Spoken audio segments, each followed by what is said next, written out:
So, yes, I'm here again to talk about American domestic politics, and this is about censorship on social media, which TikTok, we're onto your game because we know the people that own this account are buddies with Trump. And obviously, they don't want certain information getting out. So, they're trying to be sly and restrict people's views and videos and demonetize videos and shut them down and use certain words or coded language. But I'm about to show you a video on TMZ that breaks it down in detail. Okay? But we're on to you guys. If you think you're going to silence us because you don't like what we're saying and you want to protect your elite cabal in the, class, do I need to say it? I think you know what I mean. By the E class. All right. I'm going to show you the clip real quick here. All right.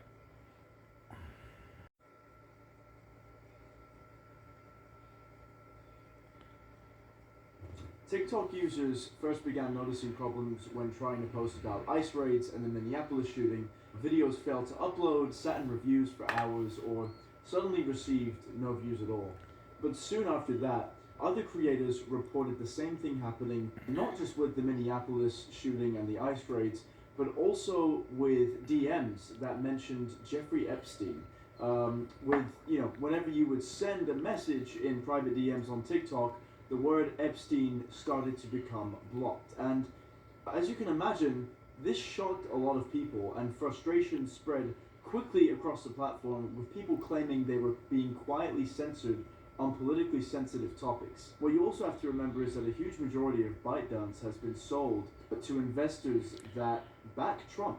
And so this has caused a lot of concern for people. People are worried that their ability to use their voice on social media has become censored. Billie Eilish even spoke up about it and posted that TikTok is silencing people, sharing her brother's video about Epstein that had barely any engagement despite his massive audience. Journalist David Levitt said his political videos were being flagged, and his post about it exploded to over 1 million views. Senator Chris Murphy responded by calling the apparent suppression one of the top threats to democracy, warning that control of major platforms could shape what Americans are allowed to see. Now, as the backlash grew, California Governor Gavin Newsom weighed in on X, saying it was time to investigate and announcing a formal review into whether TikTok was violating state law by censoring Trump-critical content. Now, Newsom shared examples from users who said they could no longer even type the word Epstein without content being blocked or flagged. TikTok then blamed the widespread issues on a power outage at a U.S. data center, with communications head Jamie Favazza telling NBC News the disruptions were purely technical. A lot of people are saying it's interesting how a power outage would affect the words Epstein being typed in DMs or content being flagged regarding the Minneapolis shooting or ICE agents and their presence. Tech wizards in our comments, we'd love to know what your take is on this. So to understand how we got here, we have to go back several years. ByteDance merged Musical.ly into TikTok in 2017, turning it into the world's most downloaded app by 2022. But in 2020, Trump originally pushed for a TikTok ban during COVID, blaming concerns over China and national security, demanding that ByteDance sell the app within 90 days. If you remember, back in the lockdown, there was this huge scare about whether or not TikTok was going to shut down. It was a huge trend back then. Obviously, TikTok didn't shut down, but Microsoft, Oracle, and Walmart explored purchase, and no deal materialized, and the deadlines quietly expired. But originally, Trump was firmly in favor of banning TikTok. He had a change of heart, and he was asked why he had a change of heart. Take a look at this clip. Make that decision. But I could see making a deal where the U.S. gets 50% of TikTok, polices it a little bit or a lot, depends on them. But remember, they make telephones in China, they make all sorts of things in China. Nobody ever complains about that. Here they're complaining about this. There's so many different products made in China, and nobody ever complained about it. The only one they complain about is TikTok. And TikTok is largely young people. I guess I have a warm spot for TikTok that I didn't have originally, but I went on TikTok, and I won young people up by 36%, Peter. And Republicans typically don't do too well with young people, but it's a different Republican Party. You wanted to block TikTok. Why did you change your mind? Because I got to use it. And remember, TikTok is largely about kids, young kids. If China's going to get information about young kids out of it, Are you I think, Chinese? to be honest with you, I think we have bigger problems than that. But you know, when you take a look at telephones that are made in China and all the other things that are made in China, military equipment made in China, TikTok, I think TikTok is not their biggest problem.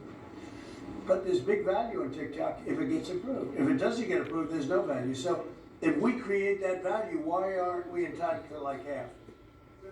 In 2024, Congress passed a divest or ban law that President Biden signed, and TikTok sued subsequently, arguing it violated free speech protections. But around that time, Trump joined TikTok during the 2024 campaign and publicly addressed the ban.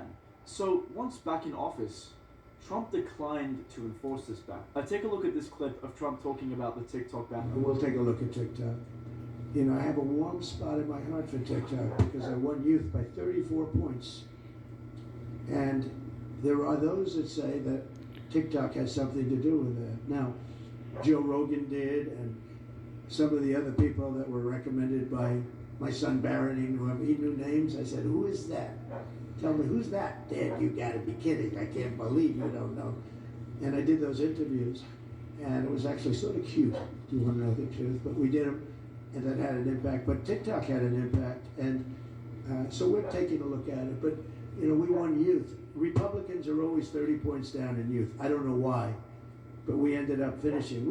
There was one poll that showed us down about 30. We were 35 or 36 points up with young people.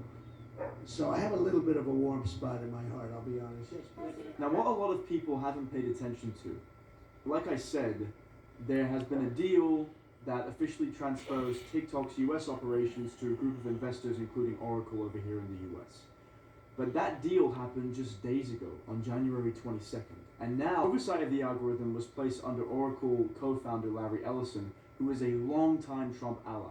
And digital rights advocates warned this was exactly what critics feared would happen, saying Trump's promise to save TikTok meant selling it to allies willing to control the platform. And just days after the sale, users began reporting sudden suppression. Backlash spilled beyond TikTok. Reddit users came out discussing deleting the app, and a competitor jumping into the top 10 downloads in under 24 hours. Now, all of this is happening as more than 5 weeks have passed since the DOJ was legally required to release the Epstein-related documents, most of which are still not public. And now the app Trump once tried to ban, then helped sell to one of his closest billionaire allies, is intentionally or not restricting posts about ICE and Epstein. TikTok is insisting it's a glitch. Critics say the timing is really hard to ignore, so the question remains, coincidence or censorship? Let us know in the comments down below. As always, my name is Jackson Vuhai, and I will see you in the next one.